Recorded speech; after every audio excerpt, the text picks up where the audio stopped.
This is 2002 AP Physics B FRQ, and it is on photoelectric effect as well and stopping potential.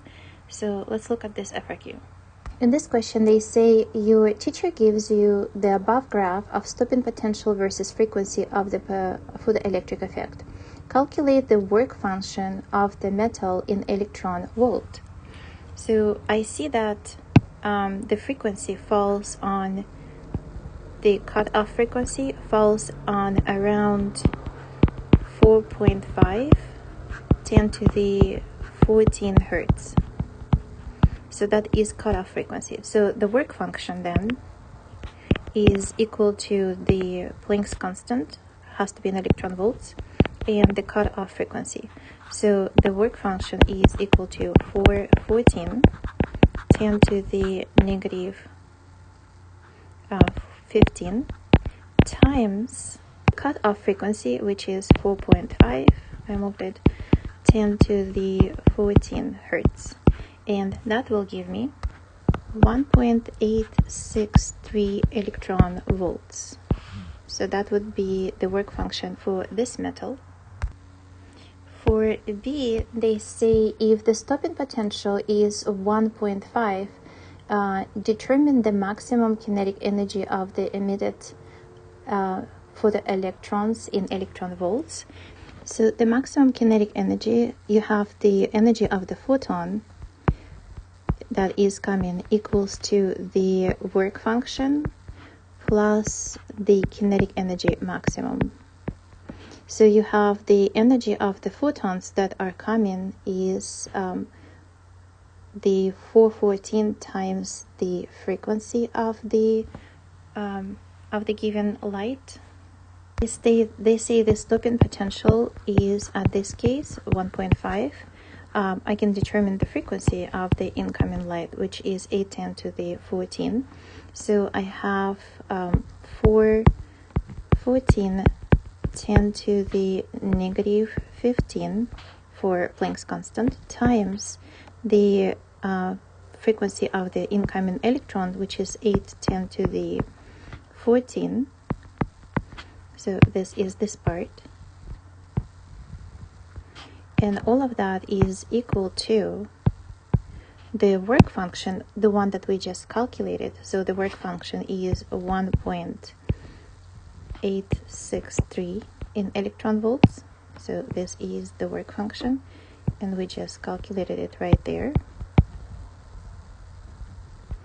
And that one is plus the kinetic energy of the electrons. So from here, I see that the kinetic energy of the electrons is equal to the difference between those two. And this gives me 1.45 electron volts. So the kinetic energy of the maximum kinetic energy of the electrons when the stopping potential is 1.5 is equal to 1.45 electron volts. For the next question, they ask you to calculate the wavelength of the light that will eject photoelectrons with a maximum kinetic energy found in part B. And we can calculate or find the wavelength using the velocity formula for the frequency. So that is equal to lambda times the frequency. And the frequency is 10 to the 14 hertz. And the speed of light is 310 to the 8.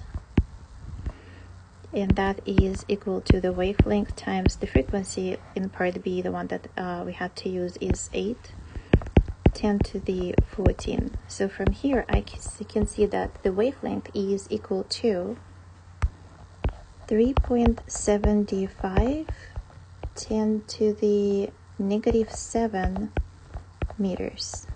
So that is the wavelength for part C. And then for the D part, they say, what would be the wavelength if light that will eject photoelectrons with a lower maximum kinetic energy than the one that found in part B? So in part B, our so the cutoff frequency is 4.5, right? And then the one that we were using in B is 8. So it has the higher frequency, but the speed of light does not change. So if your frequency is increasing and the speed of light stays the same, then the wavelength must be shorter. So in this question, when they say what would be the wavelength of the light that will eject photoelectrons, the photoelectrons are ejected at the frequency 4.5. That is lower frequency. That means it is the longer wavelength. So it will be longer than the one that found in part C.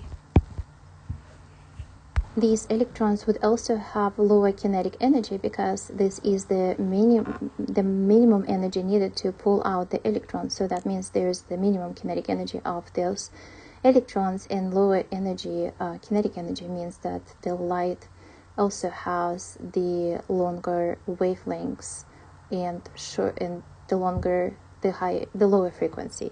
So lower frequency, longer wavelengths, higher frequency, shorter wavelengths. This is all I have for 2010 AP Physics B FRQ on stopping potential and ejected photoelectrons.